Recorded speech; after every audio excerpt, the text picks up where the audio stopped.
They say that history is a series of accidents, a chaotic tumble of events that somehow lands us where we are today. But those of us who have spent our lives in the shadows of power, watching the cold mechanisms of the state grind against the reality of the human condition, know better. History is not an accident, it is an inevitability.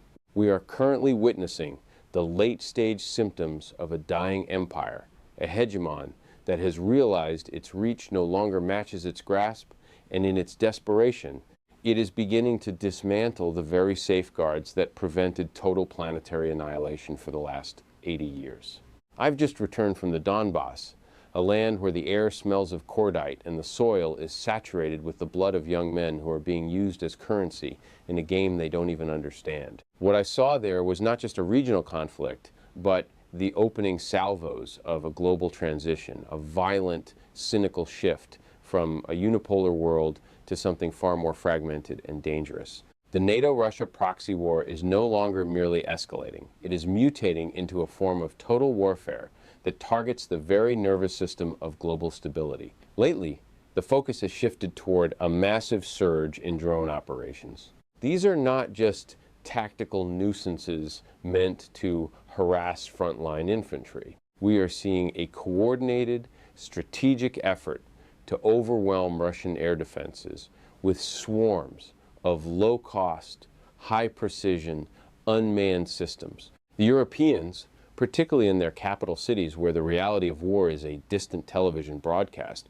are practically bragging about their contributions to this effort. They speak of it as a triumph of innovation, a way to help Ukraine defend itself by launching deep strikes into the heart of Russia. But let's be clear, when you target energy installations, oil refineries, and logistics hubs deep inside a nuclear-armed nation's sovereign territory, you aren't just defending a border. You are climbing the ladder of escalation, and each rung is slick with the possibility of a nuclear response. I have walked through these facilities. I have seen the netting, the reinforced bunkers, and the desperate attempts to shield the lifeblood of the Russian economy from a swarm of FPV drones. Russia is a vast country, the largest on Earth. It is a geographic titan, and even the most sophisticated air defense network in the world cannot cover every corridor, every pipeline, and every storage tank across 11 time zones. The strategy here is transparently cynical. Overwhelm the production rate of Russian defensive missiles by forcing them to fire million-dollar interceptors at $500 plastic drones. It is a war of attrition, not just of men, but of industrial capacity and technological stamina. But there is a darker layer to this game that the mainstream media conveniently overlooks. The ultimate objective isn't just to disrupt oil flows or score points for Western news cycles. The goal, increasingly, is to blind the Russian bear. In recent weeks, we have seen deliberate attempts to strike Russian early warning radar systems, specifically the Voronezh DM and Armavir installations, and most recently, the Casta radar units. To the uninitiated, this might seem like just another military target. To a realist, it is a declaration of intent. These systems have no function in the day-to-day tactical combat in Ukraine. Their only purpose is to detect incoming intercontinental ballistic missiles. They are the eyes of the Russian nuclear triad. When you strike these facilities, you are telling a nuclear superpower that you are actively trying to degrade its ability to detect a first strike. This is the height of strategic insanity. Yet, the assistance of the United States in these strikes is an open secret. Just days ago, on the 5th of May, 2026, the State Department approved another massive giveaway, a $373 million package, including over 1,500 JDAM-ER kits. These aren't just bombs. They are precision tools of extension meant to push the theater of war further into the Russian interior. Imagine, for a moment, the perspective of a leadership that finds its strategic eyes being gouged out while facing an adversary that has never renounced the doctrine of a nuclear first strike. The United States, unlike Russia or China, maintains a policy that allows it to use nuclear weapons first in a conflict. When a superpower with a first strike doctrine begins to blind its opponent's early warning capabilities, the logic for the blinded party becomes terrifyingly simple. Strike first or be exterminated. This is the precipice upon which we now stand.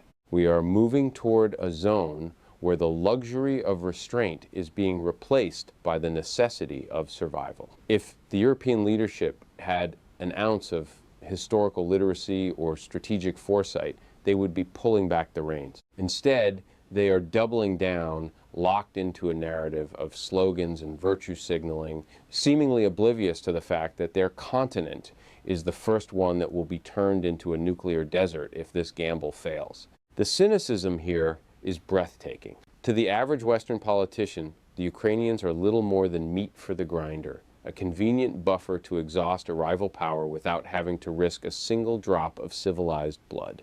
They talk of empathy, yet every expression of concern for Ukrainian suffering is immediately followed by a shipment of more weapons to ensure more Ukrainian youth die in the trenches. It is a cycle of destruction funded by taxpayers who have no idea how close they are to the end of their own civilization. We are witnessing the fall of the masks. The facade of international law and humanitarian concern has slipped, revealing the raw, ugly machinery of power beneath. The hegemon is not fighting for democracy. It is fighting for its life, and it is willing to burn the world down to maintain its seat at the head of the table. But the world is no longer willing to be the fuel for that fire. As the West pushes its proxies into deeper and more dangerous gambles, the rest of the globe is watching and learning. The transition to a multipolar world is not a peaceful process. It is a violent birth, and the birth pains are being felt from the Donbas to the Sahel. The resilience shown by those who refuse to bow to the dictates of Washington and Brussels is a testament to the changing tides. They are building their own defenses, their own alliances, and their own economies. They understand that in a high-tech, globalized society, the systems we rely on are incredibly fragile. It only takes a handful of well-placed strikes to turn a modern economy back into a medieval one. The West thinks it is invincible, but it is precisely that arrogance that will be its undoing. The logic of the strike is being refined, and the targets are already being mapped. We are entering a summer of great danger, and the only question is whether anyone in power has the courage to stop the clock before it reaches midnight. This is the reality. They don't want you to see the cold, hard calculus of a world where diplomacy has been replaced by the roar of the drone and the silent threat of the silo. I have seen the faces of those who will pay the price, and they are not the ones making the decisions in Washington or London. They are the ones who will be left in the dust when the empire finally collapses under the weight of its own hypocrisy. We are at a turning point in human history, and the choices made in the coming months will resonate for centuries if there is anyone left to hear them. The game is rigged, the stakes are existential, and the players are increasingly desperate. This is the end of the world as we knew it, and the beginning of a new, far more brutal era. The fundamental problem with the current trajectory is that the West is operating under a delusion of invulnerability that hasn't been grounded in reality since the mid-20th century. We are living through a period of profound strategic decay, where the leaders in Washington and Brussels have replaced sober geopolitical calculus with a form of hysterical sloganeering. They speak of defending democracy while systematically dismantling the very mechanisms that prevent a global conflagration. When I speak of the blinding of a nuclear superpower, I am not merely using a metaphor. I am describing a tactical reality that forces a rational actor into an irrational corner. To understand the danger, one must understand the divergence in nuclear doctrines. Most of the world's nuclear powers, Russia, China, even India and Pakistan, operate under a second strike policy. Their stance is reactive. They will only launch if they are hit first. It is a doctrine of sanity, designed to ensure that the cost of an attack is always higher than any possible gain. The United States, however, is a different beast entirely. Since the 1960s, the U.S. has maintained a first strike doctrine. The philosophy is simple and chilling. Exterminate the enemy before they can respond. The goal is a one-sided exchange, to hit the adversary so hard and so fast that their retaliatory capacity is reduced to a nuisance that the U.S. can absorb. This was the proposal brought to Kennedy in the early days of the Cold War, and despite the decades of rhetoric about arms control and New START treaties, that core impulse has never truly gone away. Now, consider the logic of an adversary facing such a power. If you know your opponent is looking for an opportunity to strike first, and you see them actively working to blind your early warning systems, what is the only logical conclusion? You don't wait for the fire. You don't wait for the confirmation of your own destruction. The logic becomes hit them first with everything you have, because tomorrow you might not have the eyes to see the blow coming. This is the spiral we have entered. It is a mathematical certainty born of fear and the erosion of deterrence. If the Europeans think they are just helping Ukraine with a few drones and some satellite intelligence, they are missing the forest for the trees. They are participating in the dismantling of the global architectural safety net. We often think of modern high-tech civilizations as titans of industry and progress, but the reality is that they are incredibly fragile. About 15 years ago, a study was conducted on what it would take to effectively end the United States as a functional entity. The answer wasn't thousands of missiles or a decade of war. It was 47. 47 key targets, population centers, decision-making hubs, manufacturing clusters, and critical energy nodes. If you take out those 47 spots, the American economy doesn't just dip, it shatters. It turns into a medieval economy overnight, but without the medieval resilience. In the Middle Ages, every village had a smith. If you killed a few smiths, the metalworking economy remained intact because the skills and tools were distributed. Today, we have Silicon Valley. We have specialized hubs where the entirety of a nation's technological and intellectual capital is concentrated. You atomize those few square miles, and you don't just lose a city, you lose a century of progress. The high-tech world is a house of cards, and we are currently watching the winds of war pick up speed. Russia, by contrast, is a geographic behemoth. It is 2.5 times the size of the United States. While no one wins a nuclear exchange, a country with that kind of strategic depth has a different survival calculus than a densely packed subcontinent like Western Europe. Europe is currently trapped in a weird form of mass idiocy.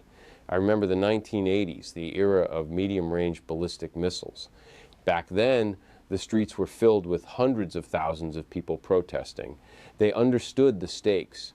They knew that if the US and the Soviet Union started trading blows, Europe would be the first to be incinerated.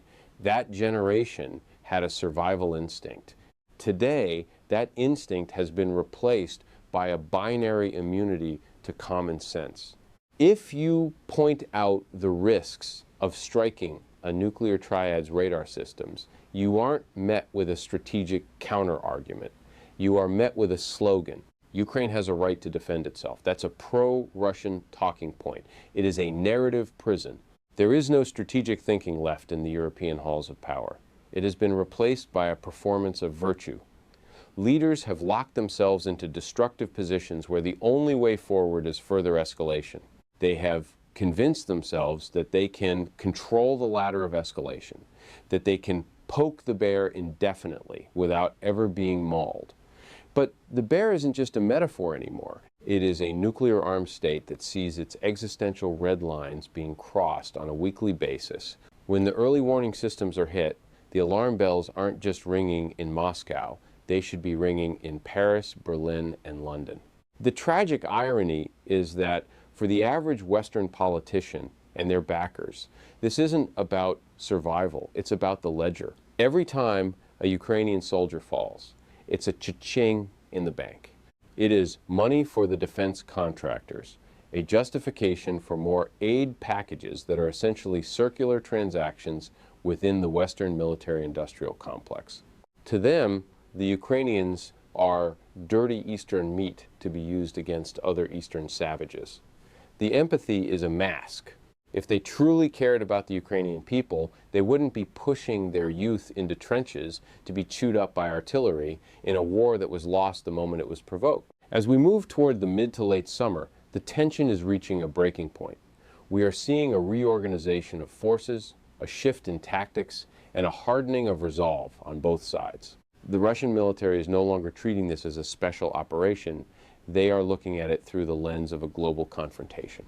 They are discussing the possibility of conventional strikes on drone manufacturing plants across Europe. They are weighing the risks of a wider war against the certainty of a slow strangulation. And while the civilian leadership in the Kremlin may still be playing the long game of diplomacy, the military is preparing for the worst. The lack of restraint in the West is pushing us toward a threshold that, once crossed, cannot be uncrossed.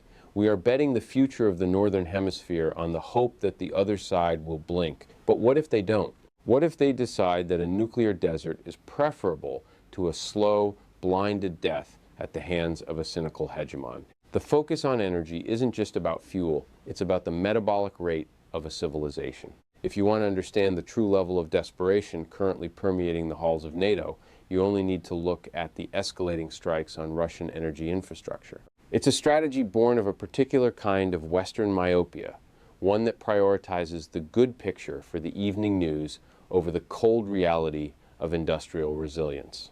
I've passed these facilities, these massive labyrinths of steel and pressure. An average refinery is a gargantuan organism, stretching 3 to 5 kilometers, with hundreds of kilometers of piping. When the Western media flashes images of a storage tank farm in Tuops burning bright against the night sky, they are selling a narrative of collapse. But for those of us who deal in facts, it's just theater. Storage tanks burn spectacularly, but they are the most replaceable part of the system. In Russia, these facilities are monitored by sophisticated automated systems. When pressure drops, valves cut off the flow, the fire looks catastrophic on a drone camera, but the core processing units, the heart of the refinery, are much harder to hit and even harder to keep down. The Russian industrial machine has proven itself remarkably adept at rapid repair. What might take a Western bureaucracy months of environmental reviews and contracting hurdles to fix is being repaired in Russia within a week or two. It's a level of mobilization that the West hasn't seen since the 1940s, and it's one they clearly didn't factor into their spreadsheets. However, the real story isn't the damage being done to Russian output, it's the irreversible shift in the global energy map. Every drone that hits a refinery on the Black Sea coast is another nail in the coffin of the European economy. By assisting in these strikes, the European Union is effectively sabotaging its own future. They are driving Russia to accelerate its pivot to the east, relocating its primary export hubs toward Asia and the global south. This isn't just a temporary detour.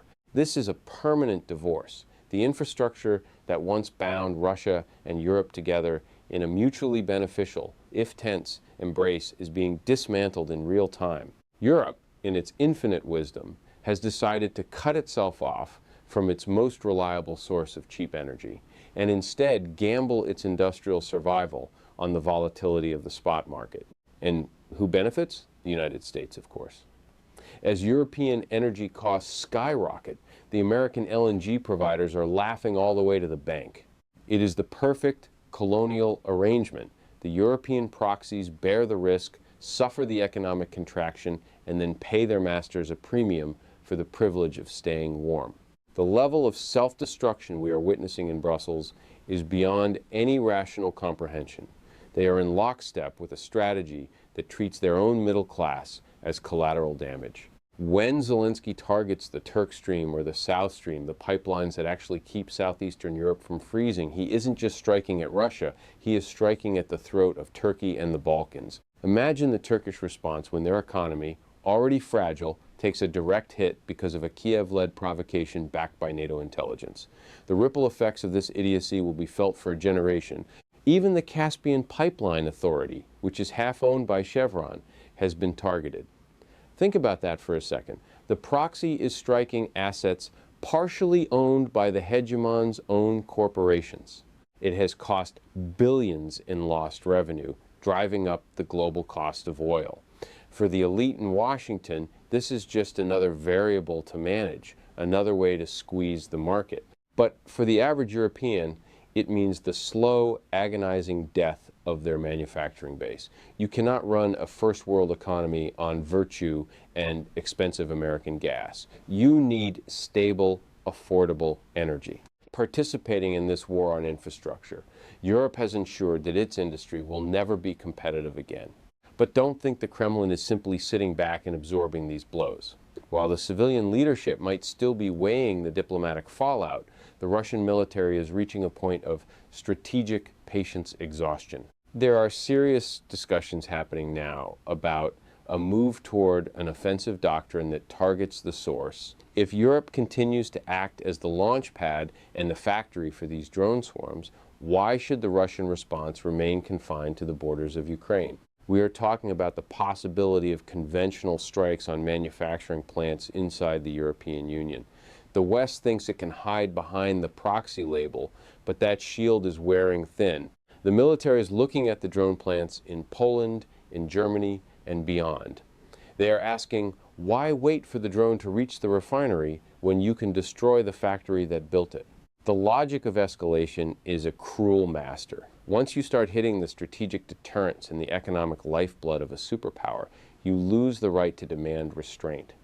The West has convinced itself that Russia is a paper tiger, but they are forgetting that a tiger is most dangerous when it realizes the hunter has no intention of letting it live. We are seeing a reorganization of Russian forces that reflects this new reality. They aren't just fighting a war in the Donbas anymore. They are preparing for a wider conflict that could encompass the entire continent. They are standardizing their drone battalions, opening new specialized schools, and integrating FPV technology into every level of their command structure. They have caught up to the Ukrainian lead in small-scale drone warfare and are now moving toward an industrial-scale application of that technology that the West is simply not prepared to counter. The most cynical part of this entire endeavor is the total lack of empathy for the human cost. Not just the soldiers in the trenches, but the civilians who will be plunged into poverty by this economic warfare. The European leadership is more concerned with punishing Russia than they are with protecting their own citizens.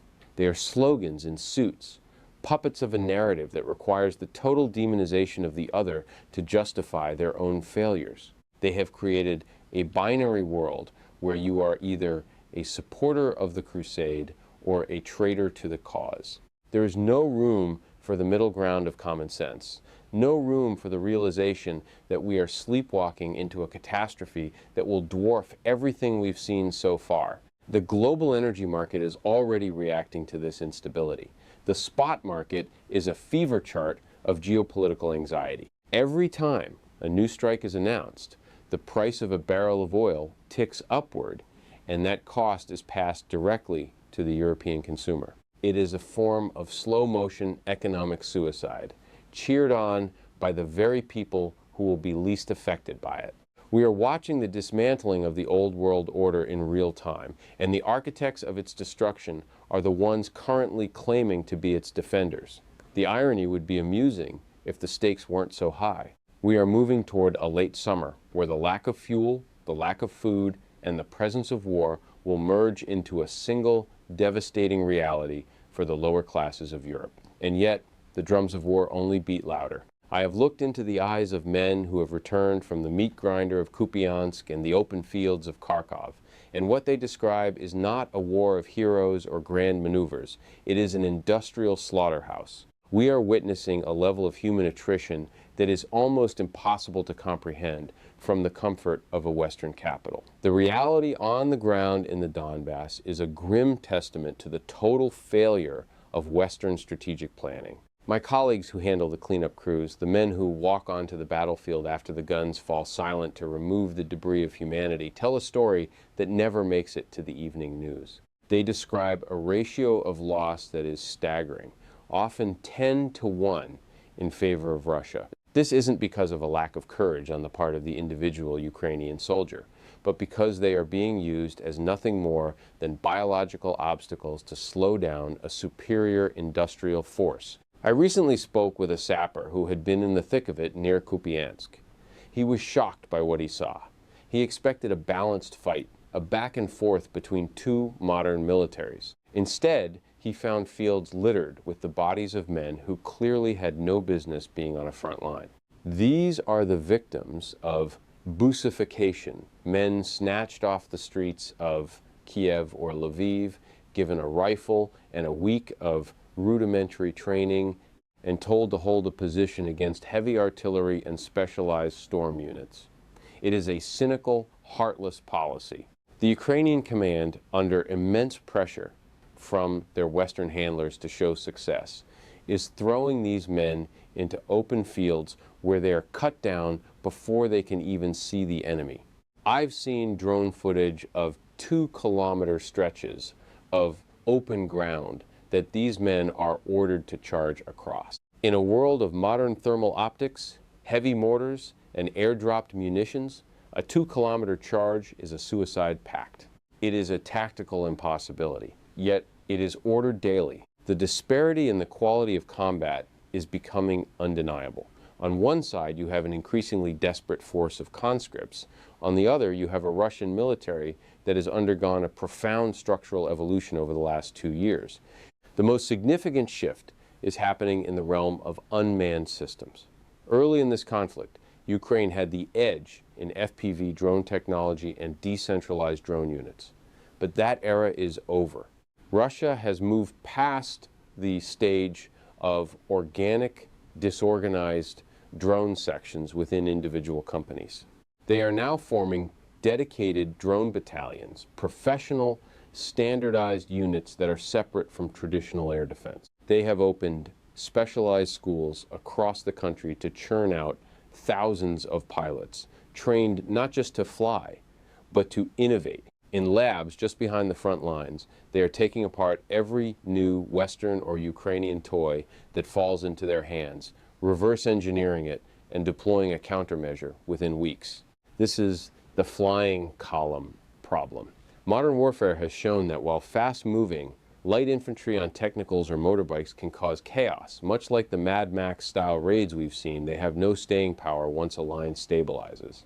The moment they blunder into a fixed position with heavy machine guns and pre-registered artillery, they are exterminated. This is what happened during the celebrated counteroffensives that the West touted as turning points. They were successes bought with a currency of human life that is now depleted. Russia has caught up and surpassed the West in the industrialization of this technology. They aren't just building drones, they are building a professional organization to wield them as a primary offensive arm. But let's talk about the most disturbing aspect of this front, the loss of deterrence and the devaluation of human life. There was a time when the Russian military would risk its own men to retrieve the wounded from the other side out of a lingering sense of shared history or simple human decency. That time is gone. During the Zaporizhia offensive, Russian troops who went out to save wounded Ukrainians were repeatedly targeted by Ukrainian artillery using the rescue attempt as a marker. The result is a hardening of the soul that should terrify us all. Now, the wounded are often left to bleed out in the dirt because the risk of a cynical ambush is too high. This is the Gaza-fying of the conflict, a term that is increasingly used to describe the potential for total urban destruction. Russia has the missile and artillery capability to turn London, Paris, or Berlin into what we see in the most devastated parts of the Donbas. They have shown immense restraint thus far, but that restraint is rooted in a belief that the West is a rational actor. As that belief fades, the threat of total war looms larger. The average European citizen, shielded by layers of media propaganda, doesn't realize that to their own leaders, the Ukrainians are just dirty Eastern meat. Every time a Western politician expresses empathy for Ukraine, what they really mean is they are willing to send another generation of Ukrainian youth to their deaths to keep the defense contracts flowing. It's a cha-ching moment for the military-industrial complex. For every corpse produced in the trenches, there is a corresponding profit in a bank account in Virginia or London. The tragedy is that this could have been avoided. But the West is locked in a binary trap. You either support the total extermination of the enemy, or you are a traitor. There is no strategic thinking left, only sloganeering. They have turned a blind eye to the reality of the front lines, the rotting corpses, the forced conscription, the absolute slaughter of untrained men, because to acknowledge it would be to acknowledge the failure of their own hegemony. They are using Ukraine as a laboratory for a war they hope to never fight themselves, but in doing so, they are ensuring that the war eventually comes to them. The front lines are moving, and the reorganization of the Russian military suggests they are no longer just planning for a local victory, they are planning for the end of the Western order. The geopolitical infection is spreading, and the fever has reached the heart of the Sahel. While the world's attention is transfixed by the industrial slaughter in the Donbas, a second, equally significant front has opened in Western Africa, specifically in Mali. This is not some peripheral skirmish. It is a profound rupture in the fabric of the old colonial order. For decades, France maintained a shadow empire in Africa through a system of black hands with white masters, extracting gold, uranium, and cobalt, while keeping the local populations in a state of perpetual energy poverty and systemic instability. But that era of neo-colonial tutelage is being dismantled, not by polite diplomacy, but by the cold, hard application of Russian military realism. The French are desperate, and for good reason. They are losing the very resources that sustain their status as a European power. In Mali, we are seeing the Syria scenario, attempted and failed. The Western narrative would have you believe that the instability there is merely a localized explosion of Islamic jihadism and ethnic grievances. But look closer. The forces arrayed against the Malian government are a bizarre, cynical coalition of Islamic extremists and Tuareg separatists groups that were once at each other's throats, but are now conveniently sharing logistics and intelligence. And who is providing that intelligence? The Ukrainians. It is a surreal development that perfectly encapsulates the insanity of our times. Ukrainian operatives, acting as proxies for their Western masters, are now providing support to jihadists in the African desert to strike at Russian interests. They have even been foolish enough to post photos of themselves alongside these militants, waving a mixture of jihadi and Ukrainian flags. It is an admission of guilt that underscores a global truth. The West will arm anyone, cartel thugs in Colombia, neo-Nazis in the Baltics, or extremists in the Sahel, so long as they can be used to bleed Russia. But the Malian leadership, led by Colonel Assimi Goïta, is not following the script written for them in Paris. Unlike leaders who were seduced by the empty promises of Western integration and subsequently found themselves abandoned, Goïta has armored up. He didn't run when the flying columns of the rebels, thousands of motorbikes and technicals charging out of the desert, like a scene from Mad Max, tried to blitz the capital. He stood his ground because he had a new axis of support. The Russian presence in Mali has evolved. The former Wagner Group has been reorganized into the Africa Corps, a formal branch of the Russian Ministry of Defense. These are no longer just mercenaries. They are Russian regulars integrated into the state's strategic mission.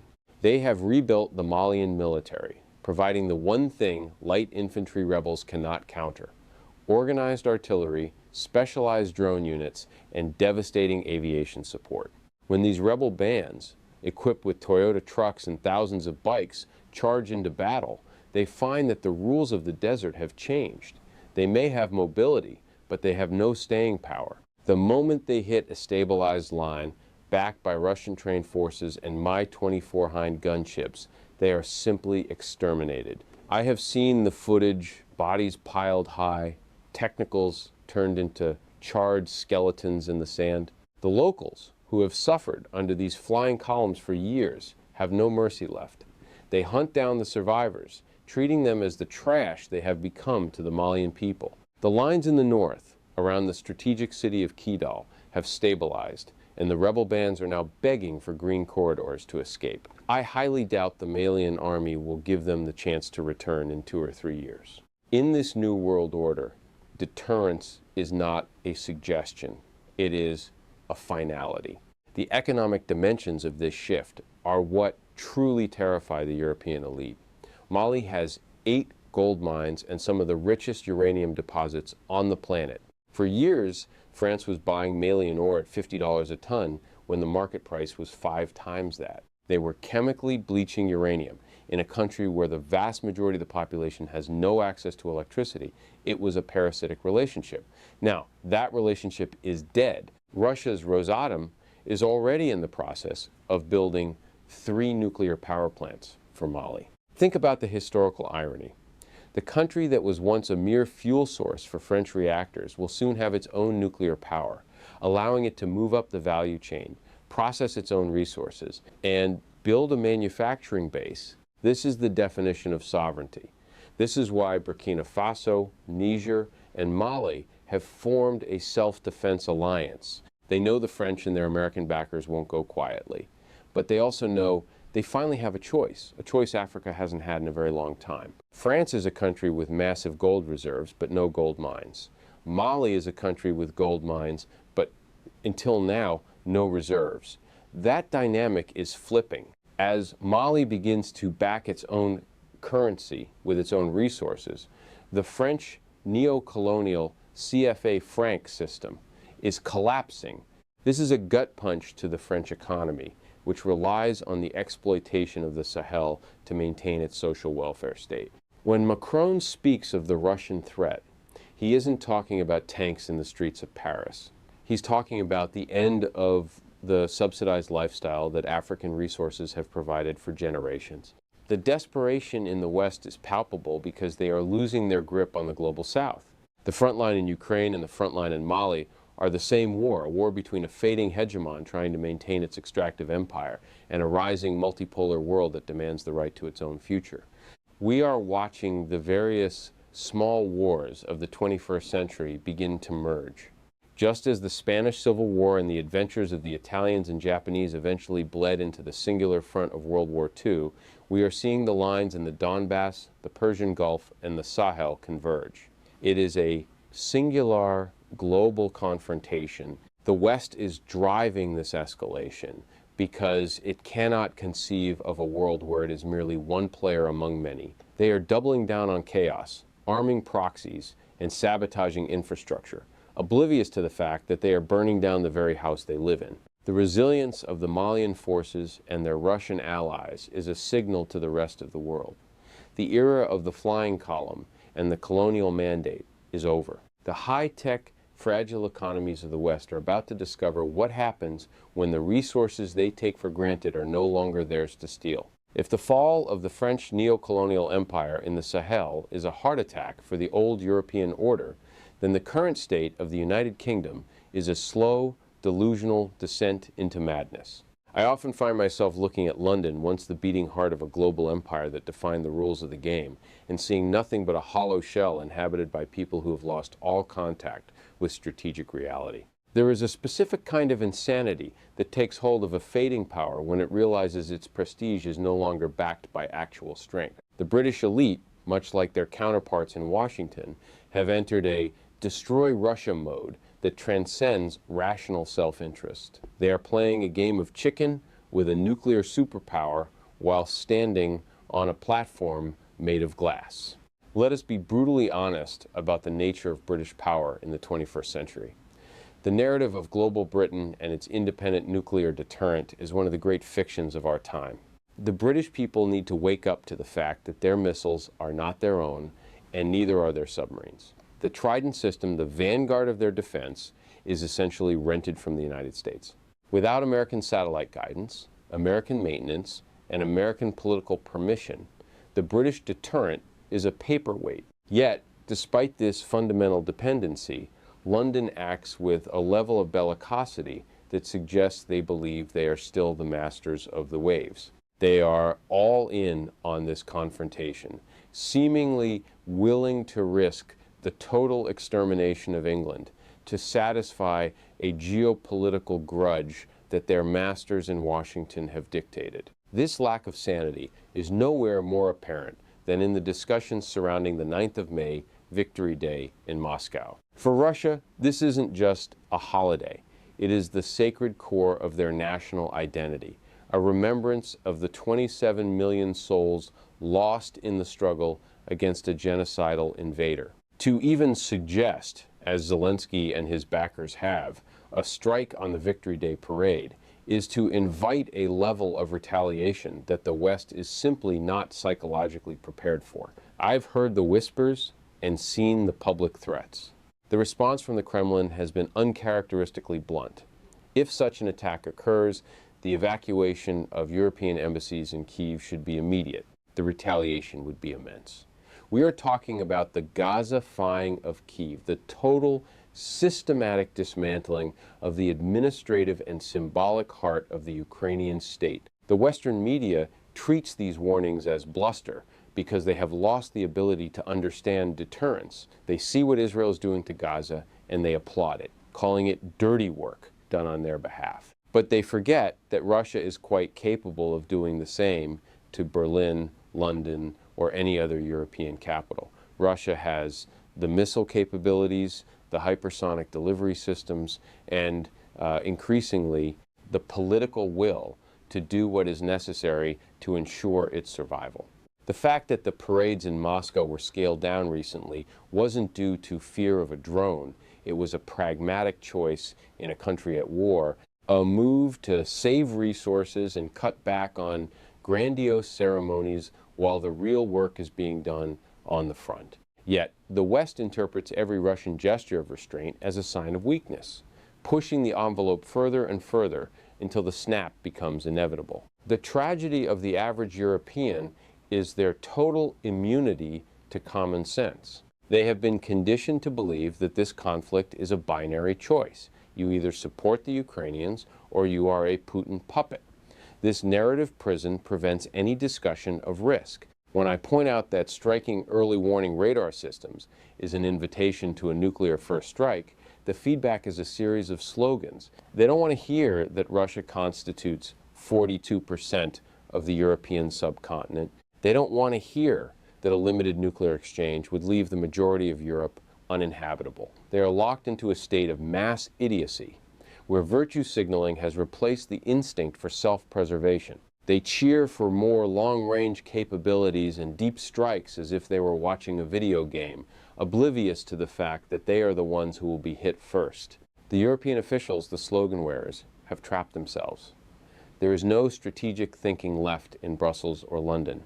They have handed the keys of their civilization to a crackhead leadership in Kiev that is increasingly desperate to stay in the news cycle. Whether it is a strike on an oil refinery or a threat against a national parade, the goal is the same, to sow uncertainty and keep the aid flowing.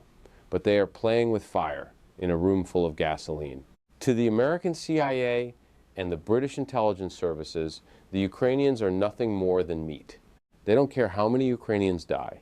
In fact, to the bean counters in Virginia, every dead Ukrainian is a cha-ching because it justifies another contract, another billion-dollar giveaway, another way to bleed a rival. It is brutal, it is hard, and it is the reality of the world we live in. I was in Moscow for the parade last year, and I will be there again.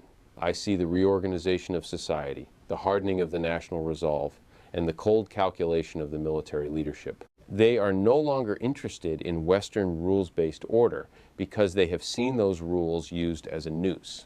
They see a West that has lost its mind, a West that thinks it can rent its way to victory through proxies without paying the ultimate price. The front lines are no longer just in the Donbas.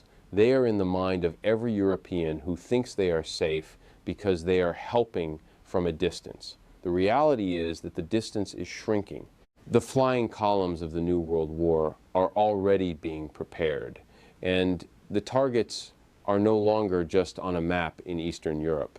We are approaching a summer where the starvation of the lower classes, the collapse of the energy markets, and the persistent threat of nuclear escalation will converge. The British people and the Europeans at large better wake the hell up before they find themselves living in a nuclear desert. The leaders they have chosen are more committed to the destruction of Russia than they are to the survival of their own people. This is the ultimate cynical truth of the 21st century. The elite would rather rule over a graveyard than share a world with equals. The war of nerves is reaching its crescendo, and the only question left is, who will break first? As we stand on the threshold of the 9th of May, 2026, the atmosphere in Moscow is not one of festive triumph, but of a cold, tactical vigil. For the first time in nearly 2 decades, the heavy rumble of T-90 tanks and the towering silhouettes of Yar's missile systems will be absent from Red Square. To the superficial observer in the West, this is a moment of weakness, a visual admission that the Russian military is overstretched and fearful of the very drones it has spent the last 2 years struggling to master. But for a realist, this silence is far more ominous. The closing of airports across 15 Russian cities and the deliberate cutting of mobile internet signals in the capital are not just security measures. They are the external symptoms of a superpower that has fully internalized the fragility of technological civilization. They have realized that in an era of asymmetric drone warfare, the grand symbols of the past are liabilities. The Kremlin isn't retreating, it is hardening. The maneuvers surrounding the so-called Victory Day ceasefire are a masterclass in cynical theater. Moscow offers a unilateral truce, not out of a sudden humanitarian impulse, but to force Kiev into a strategic dilemma: either respect the sacred hour of the parade or face the Gazification of the Ukrainian capital. Zelensky, trapped between his own narrative of defiance and the reality of Russian missile clusters, offers his own separate truce. It is a dialogue of the deaf, played out with Iskander-M, ballistic missiles, and Shahed swarms. The threat to depopulate Kyiv's decision-making centers if the parade is disrupted is the ultimate expression of the blinded superpower logic. When deterrence fails to be subtle, it becomes absolute. We are witnessing a world where the liberal international order has been replaced by a sovereign realism that measures legitimacy only by the ability to inflict terminal damage. Look beyond the borders of Eastern Europe to the scorched plains of Mali. The Western media is currently celebrating the withdrawal of the Russian Africa Corps from Kidal, Aguelhok, and Teslit as a complete breakdown of the post-Wagner influence.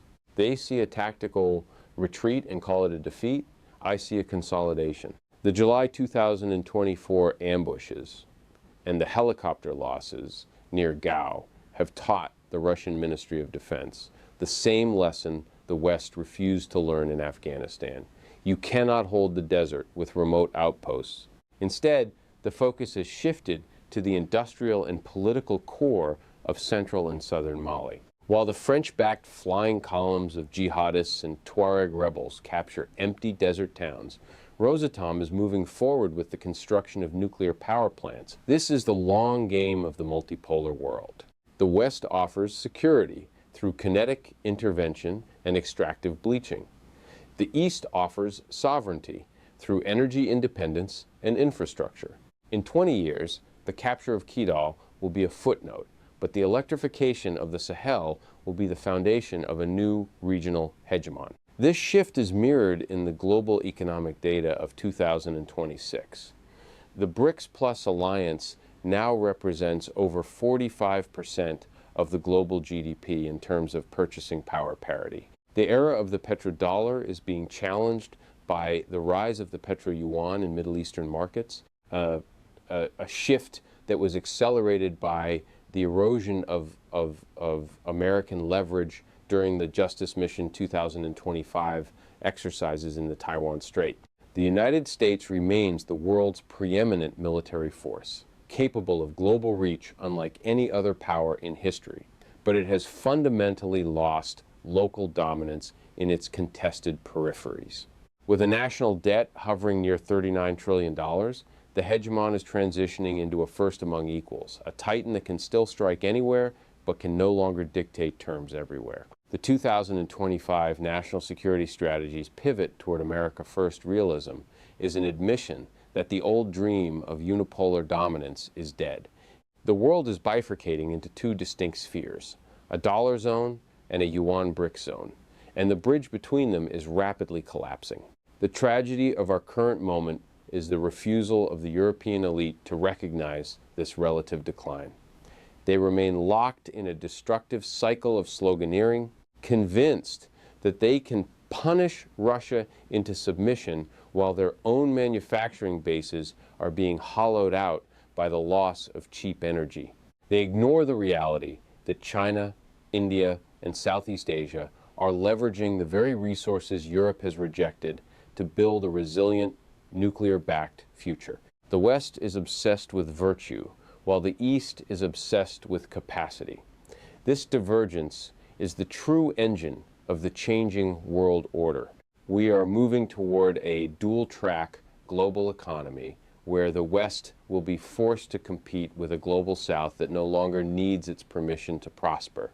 The choice facing the powerful nations is no longer how to lead the world, but how to survive it without triggering a terminal exchange. We are entering a summer where the choices of a few men in underground bunkers will determine whether the Northern Hemisphere remains habitable. The fragility of technological civilization is no longer a theological concern, it is a tactical reality. As the drone swarms grow thicker and the early warning radars go dark, the margin for error disappears. History is a cold, indifferent judge. It does not care about your slogans, your virtue, or your intentions. It only cares about the distribution of material power and the will to use it. The unipolar era was a historical anomaly, a brief moment of artificial stability that is now being corrected by the harsh realities of multipolarity. The transition will be brutal, it will be cynical, and it will be narrated in the language of fire